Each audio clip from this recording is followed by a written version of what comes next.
Di tengah sorotan dunia terhadap perang Rusia-Ukraina dan ketegangan geopolitik, terselip konflik lain yang tak kalah serius. Ya, terjadi perang dagang diam-diam antara China dan Uni Eropa. Meski tidak sekeras konflik bersenjata, namun ketegangan ekonomi ini berpotensi mengguncang aliansi Barat. Selain itu, perang dagang China versus Eropa bisa memicu krisis baru dan mengubah keseimbangan kekuatan global. Apa yang sebenarnya terjadi? Simak selengkapnya dalam video berikut.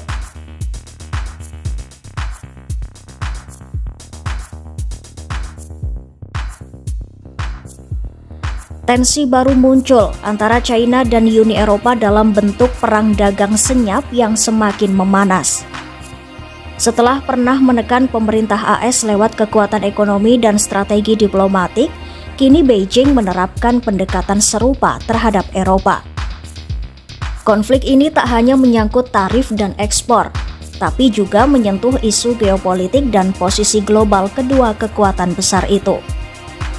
Beijing saat ini mengambil sikap keras terhadap Eropa dengan memperlambat ekspor mineral penting, membalas pembatasan perdagangan, dan secara terbuka merangkul Rusia. Langkah-langkah itu pun membuat hubungan China-Eropa memburuk di saat dunia tengah menghadapi ketidakpastian global. Uni Eropa sendiri sedang berada di persimpangan sulit.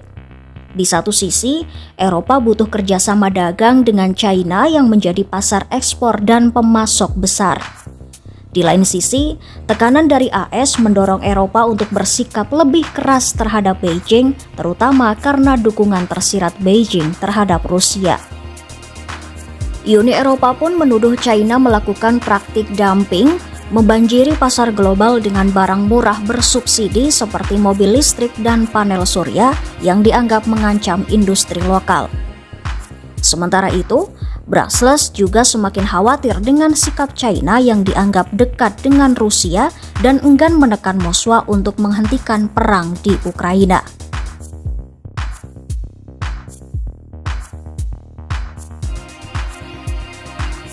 Beijing memang tampak agresif, namun mereka juga sadar bahwa mereka masih membutuhkan pasar Eropa untuk menyalurkan kelebihan produksi kendaraan listrik dan teknologi ramah lingkungan.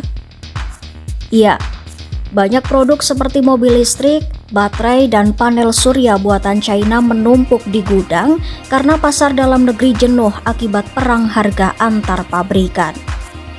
Di lain sisi, sebagai balasan atas tarif dan pembatasan Eropa, China memperlambat ekspor mineral tanah jarang dan membatasi pembelian alat medis dari perusahaan Eropa. Namun, langkah-langkah itu dinilai mempunyai resiko, yaitu semakin mengisolasi China dari pasar global.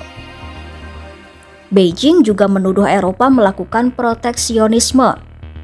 Juru bicara Kementerian Luar Negeri China, Mao Ning, bahkan menyebut bahwa pola pikir Eropa lah yang perlu diseimbangkan kembali, bukan hubungan dagang China dengan Eropa. Menurut analis Simona Grano, China menyadari dunia sedang berubah. Analis menilai China memanfaatkan retaknya persatuan Barat, terutama karena kebijakan luar negeri Amerika First yang membuat Eropa merasa harus berjalan sendiri. Amerika sedang sibuk dengan konflik di berbagai belahan dunia dan politik domestik yang terpolarisasi, sementara persatuan antara AS dan Eropa mulai retak. Dengan strategi pecah belah dan taklukan, China mencoba menggoda negara-negara besar Eropa seperti Jerman dan Prancis sambil menantang kebijakan dagang Uni Eropa secara keseluruhan. Namun para pakar memperingatkan, tanpa kepercayaan dan kompromi nyata, konflik senyap ini bisa berubah menjadi perang dagang terbuka yang bukan hanya merugikan Eropa dan China, tapi juga mengguncang perekonomian global. Di balik semua itu, ada kekhawatiran lebih besar. Ya, masalahnya bukan hanya perdagangan, tapi hubungan erat antara China dan Rusia. Meski Beijing mengeklaim netral atas perang di Ukraina, banyak pejabat Eropa meragukannya. Apalagi baru-baru ini Presiden China Xi Jinping dan Menteri Luar Negeri Wang Yi mempertegas niat untuk memperkuat hubungan strategis dengan Moskwa. Bahkan menurut laporan, Wang Yi mengatakan kepada diplomat Eropa bahwa perang Ukraina sebaiknya tidak segera diakhiri karena bisa mengalihkan fokus Amerika ke Asia. China sendiri belum mengomentari laporan tersebut. Namun, jika benar, maka posisi netral mereka menjadi sangat diragukan. Iya, di balik hiruk-pikuk perang Ukraina, ada ketegangan lain yang perlahan namun pasti mengancam stabilitas global, yaitu perang dagang senyap antara China dan Uni Eropa. Perselisihan itu bukan sekadar soal tarif dan ekspor, tetapi bisa memecah belah aliansi Barat dan mengubah keseimbangan geopolitik dunia. Ikuti terus berita menarik dan update lainnya hanya di YouTube Kompas.com.